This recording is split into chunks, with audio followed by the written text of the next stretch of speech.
পাড়ার উর্বশী মেয়েটির দিকে চোখ পড়েছে এক যুবকের। মেয়েটি দেখতে অপূর্ব, প্রতিদিন সেজেগুজে কলেজে যায়।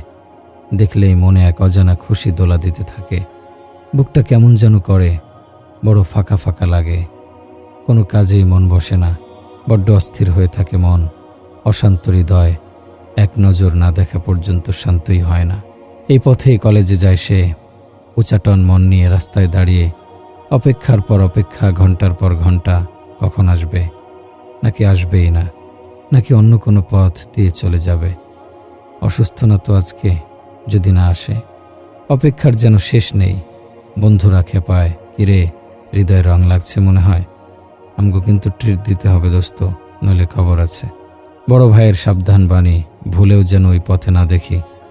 বাবার চোখ রাঙানি, এসব কি শুনছি? পড়াশোনা বাদ দিয়ে নাকি রাস্তায় ফ্যা ফ্যা করে ঘুরে বেড়াস? ঠ্যাং ভেঙে দেবে একদম।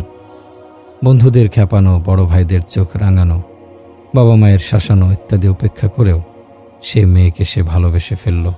দীর্ঘ অপেক্ষার পর মনের কথাটা প্রকাশ করবে বলে যখন প্রস্তুতি নিল, তখন জানতে পারল এক নৃশংস ঘটনা। মেয়েটা দেখতেই যত সুন্দরী, কিন্তু চরিত্রের ঠিক নেই।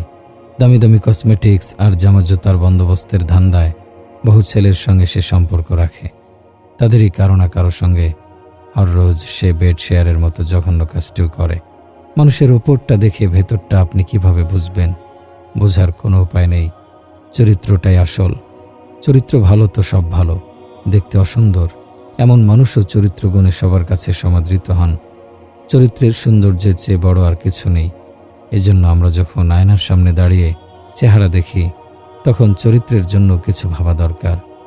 আমাদের রাসূল সাল্লাল্লাহু আলাইহি সাল্লাম আয়নার সামনে যখন দাঁড়াতেন এই দোয়া করতেন, আল্লাহুম্মা হাসসানতা খালকি ফাহাসসিন খুলুকি। হে আল্লাহ, আমার চেহারা যেমন সুন্দর করেছ, চরিত্রটাকেও তেমনই সুন্দর করে দাও। প্রেমে পড়েছেন কখনো? পড়েননি হয়তো। কেউ কেউ পড়েও থাকবেন। না পড়ে থাকলেও প্রেমে পড়া মানুষগুলোকে কাছ থেকে নিশ্চয় অবজার্ভ করে থাকবেন। পাশের বাড়ির আবেগী যুবক একজনের রূপ দেখে প্রেমে মজে গেছে। মেয়েটি দেখতে সুন্দর, তার হাঁটা চলা সুন্দর, হাসি সুন্দর। মাত্রই তো 3টা গুণ, চেহারা, হাসি, হাঁটা। এই 3 গুণ দেখে যুবক পুরোপুরি ফিদা। যুবকের ঘুম উড়ে গেছে, নাওয়া খাওয়া বন্ধ। বন্ধুদের আড্ডায় আগ্রহ নেই, ক্লাসে মন নেই, ঘরে কিংবা বাইরে কোথাও শান্তি নেই। এক বেচাইন অবস্থা। এখন তার এই বেচাইনি দেখে কেউ একজন বলল, তোমার এই অবস্থা কেন? চাও কি তুমি? এমন করুণ অবস্থা তো আমার সহ্য হচ্ছে না। টাকা পয়সা লাগবে, নাকি ভালো কোনো চাকরি চাও? সুন্দরী কোনো মেয়ে দেখে বিয়ে করিয়ে দেই, নাকি সেন্ট মার্টিন কিংবা কক্সবাজার ঘুরে আসতে চাও? বলো কি চাও তুমি? যুবক 2 দিকে মাথা নাড়িয়ে জবাব দিচ্ছে, যাও তুমি, সময় নষ্ট করো না। টাকা পয়সা গাড়ি বাড়ি কিচ্ছু চাই না। আমি যা চাই তা তুমি দিতে পারবা না। আমাকে আমার মতো থাকতে দাও, যাও যাও। দুনিয়ার সব কিছু তার কাছে বিস্বাদ লাগছে। প্রিয় বন্ধু, প্রিয় বাবা মা, ভাই বোন, কাউকেই এখন আর ভালো লাগছে না।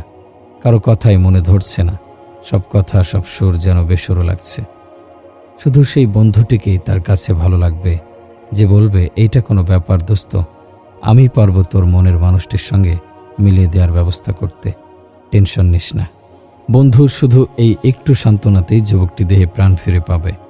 পৃথিবীর সব মানুষের চেয়ে এই বন্ধুটিকেই কেবল তার কাছে আপন মনে হবে, কাছের মনে হবে।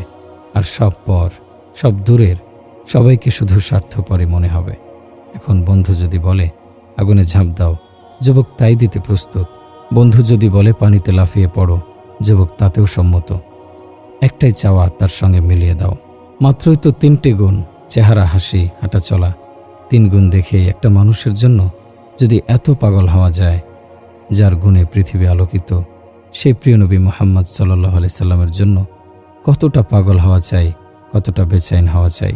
2-4টা গুণ দেখে যার প্রেমে পাগল হই, সে তো আমার প্রেমে পাগল নাও হতে পারে। যাকে ভেবে ভেবে রাত দিন একাকার করে ফেলি, সে তো আমার কথা নাও ভাবতে পারে। তার মনে যে অন্য কারোর স্থান নেই, সেই গ্যারান্টি বা কে দিতে পারে? অথচ প্রিয় নবীজি সারাটা জীবন আমাদের কথাই ভেবেছেন। পৃথিবী ছেড়ে যাওয়ার সময় ভেবেছেন, কবরেও ভাবছেন, হাসরেও ভাববেন, ভাববেন কঠিন দিনে কাউসারের পেয়ালা হাতে। এমন মানুষটির প্রেমে না পড়ে কার প্রেমে হাবুডুবু খাচ্ছি।